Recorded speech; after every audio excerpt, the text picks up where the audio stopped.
بطور تمہید کچھ امور ایسے ہیں جن کا ذہن میں رکھنا ضروری ہے.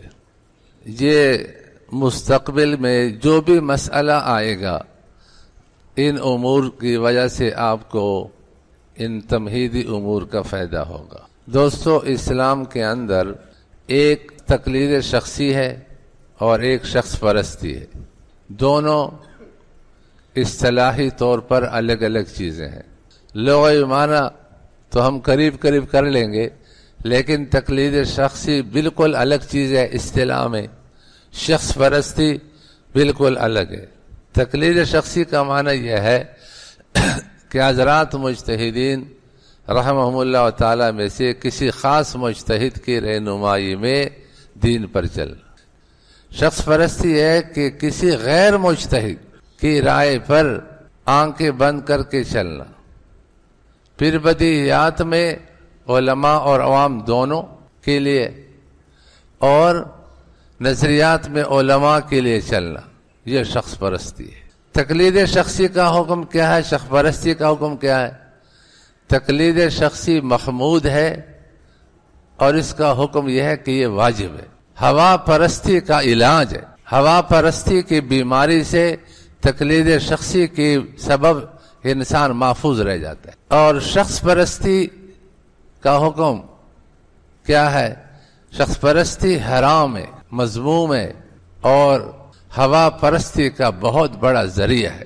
جو ہوا کا شکار ہوگا، ہوا من خواہش، جو خواہش نفس کا شکار ہوگا وہ علماء میں دیکھے گا کہ کس علماء کے قول سے، کس عالم کے قول سے میری خواہش پوری ہو رہی ہے. کہتے میں اس کی رائے پہ چل رہا ہوں. دوسرے موقع پر دوسری خواہش ہے، پھر دوسرا عالم کے قول کو لے کر اپنی خواہش کو پورا کرے گا. تو تقلید شخصی کا حکم کیا ہے؟ یہ محمود ہے اور واجب ہے اور ہوا پرستی سے حفاظت کا بہت بڑا ذریعہ ہے. جو تقلید میں مضبوط ہوگا ہوا پرستی سے محفوظ ہو جائے گا. اور شخص پرستی کا حکم کیا ہے؟ یہ مذموم ہے، حرام ہے اور ہوا پرستی، خواہش پرستی کا بہت بڑا ذریعہ ہے. کتابوں کے دیکھنے سے معلوم ہوتا ہے کہ اگر کوئی مسئلہ دلائل سے ثابت ہو تو تائید کے طور پر اشخاص کا ذکر کرنا بہت اچھی بات ہے اور عین مناسب ہے اور کرنا بھی چاہیے. کوئی مسئلہ دلائل سے ثابت ہے، پھر آپ نے کہا کہ ان دلائل سے جو مسئلہ ثابت ہے فلاں بھی یہ فرما رہے ہیں، فلاں بھی یہ فرما رہے ہیں، فلاں بھی یہ فرما رہے ہیں. مدلل مسئلے کی تائید میں شخصیات کی رائے کو ذکر کرنا تائید کے لیے یہ محمود کام ہے. لیکن اگر کسی شخصیت کی رائے کسی مدلل بات کے مقابلے میں آ جائے، ایسی صورت میں وہ مدلل بات کو لینا یہ دین ہے. اور مدلل بات کو چھوڑ کر کسی شخصیت کی بنا پر اس کی رائے کو لینا یہ مذموم ہے اور دین کی مخالفت ہے. جن حضرات نے تخصص کیا ہے شرح القول و رسم المفتی کے اندر کئی قصے ہیں، کئی واقعات ہیں.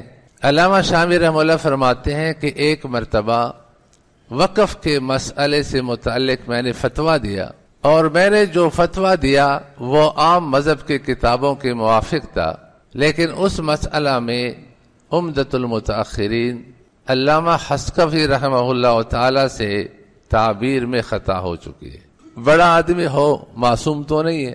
میرا وہ فتویٰ شہر کے بعض مولویوں کے ہاتھ لگ گیا اور انہوں نے اس کی پشت پر لکھ دیا کہ چونکہ عمدۃ المتاخرین علامہ حسکفی رحمہ اللہ نے یہ لکھا ہے اور آپ کا یہ فتویٰ ان کی رائے کے خلاف ہے، تو اگر آپ کے پاس اس فتوے پر دلیل بھی ہو تو بھی ہم قبول نہیں کریں گے، اس لیے کہ وہ عمدۃ المتاخرین ہے. دلیل ان کی کیا تھی؟ شخصیت تھی. علامہ شامی رحمہ اللہ نے ایسے شخص پرست لوگوں پر شدید رد کیا ہے کہ دیکھو جہل عظیم اور احکام شریعہ میں دلیری، بے باکی، تہور اور بغیر کتابوں کے مراجعت فتویٰ پر اقدام۔ اور علامہ شامی رحمہ اللہ کے اس رد کو علماء نے تحسین کی نظر سے دیکھے۔ کسی نے یہ نہیں فرمایا کہ علامہ شامی نے غضب کیا۔ جس نے شخص پرستی اختیار کی ہے اس پر رد کیوں کیا؟ اسی طریقہ پر ابن کمال پاشا رحمہ اللہ تعالی بہت بڑے فقیہ ہیں، محدث کبیر بھی ہیں، محدث بھی ہیں اور فقیہ عظیم بھی ہیں، لیکن ان سے بھی ایک جگہ خطا ہوئی۔ انہوں نے شراح ہدایہ پر اعتراض کیا کہ انہوں نے ظاہر الروایہ اور روایت الاصول کو ایک قرار دیا ہے، ان دونوں میں تساوی کی نسبت کا قول کیا ہے، حالانکہ ان میں تساوی کی نسبت نہیں، دونوں ایک نہیں، بلکہ دونوں میں عموم خصوص مطلق کی نسبت ہے۔ روایت الاصول خاص مطلق ہے اور ظاہر روایہ عام مطلق ہے۔ ظاہر روایہ کتب ستہ کی روایات کو بھی کہا جاتا ہے اور نوادر کی روایت کو بھی، جبکہ روایت الاصول صرف کتب ستہ کی روایت کو کہا جاتا ہے، دوسروں کو نہیں کہا جاتا۔ اور اس پر انہوں نے جو صغر کبرے ملا کر کے استدلال کیا ہے، علامہ شامی رحمہ اللہ نے ان کے صغر کبرے توڑ دیے کہ یہ صغرا کبرا صحیح نہیں ہے، اور واقعتاً بھی ایسا ہے، حالانکہ تقریباً 2 صدی پہلے کے یہ فقی گزرے ہیں، ہم عصر بھی نہیں ہے، لیکن جو رائے ان کی خطا تھی، بغیر دلیل کی تھی، اس پر رد کیا اور کسی نے ہنگامہ نہیں مچایا۔ آج ہم علمی آداب سے اور علمی طور طریقوں سے کتنے نابلد ہو گئے کہ ایک زمانے کے علماء میں سے اگر کسی عالم دین کی رائے غیر مدلل ہے اور کوئی کہتے کہ اس پر کوئی دلیل نہیں ہے ورنہ لے آؤ، تو ہنگامہ، یہ کیا ظلم ہو رہا ہے، وہ اتنے مشہور ہے۔ تو شہرت کو، شخصیت کو دلیل بنانا یہ جائز نہیں ہے۔ آپ کتابیں نکال کر کس میں پڑھیں۔ 4 مسائل میں صفحہ نمبر 12 پر تمہید کا عنوان۔ تمہید، بعض غلط فہمیوں کا ازالہ۔ نمبر 1، کسی نامور شخصیت کی رائے اور تحقیق کو محض اس کی شخصیت کی بنا پر مدلل رائے اور تحقیق پر ترجیح دینا۔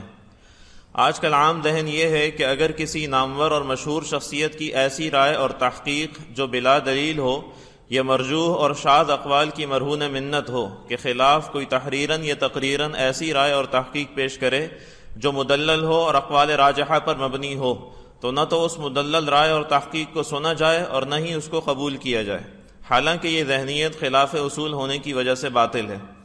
علامہ شامی رحمہ اللہ تعالی نے کسی شخصیت کی شہرت کی وجہ سے مدلل بات کے رد کرنے کو ناجائز، جہل عظیم، احکام شرعیہ کو ٹھکرانے میں تہور اور دیدہ دلیری و بے باکی کہا ہے۔ کسی کی رائے اور تحقیق کے راجع اور معمول بھی ہونے کے لیے ضروری ہے کہ وہ رائے اور تحقیق قوی دلائل اور اقوال راجحہ پر مبنی ہو۔ محض قائل کے عظیم المرتبہ ہونے یا اس کی شہرت اور علمی مقام سے اس کی رائے اور تحقیق کو ہرگز راجح نہیں کہا جا سکتا۔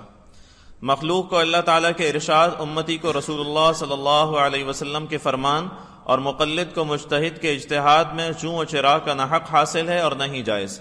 البتہ غیر مجتہد عالم کی رائے اور تحقیق پر علماء کو کلام کا حق حاصل ہے، اور جہاں کسی عالم کی رائے اور تحقیق کے خلاف دوسرے ہم عصر علماء نے کلام کیا ہو، وہاں علماء کے لیے فریقین کے دلائل میں غور کیے بغیر آنکھیں بند کر کے شخصیت اور شہرت کی وجہ سے کسی کی رائے اور تحقیق کو راجح قرار دینا اور عمل کرنا جائز نہیں۔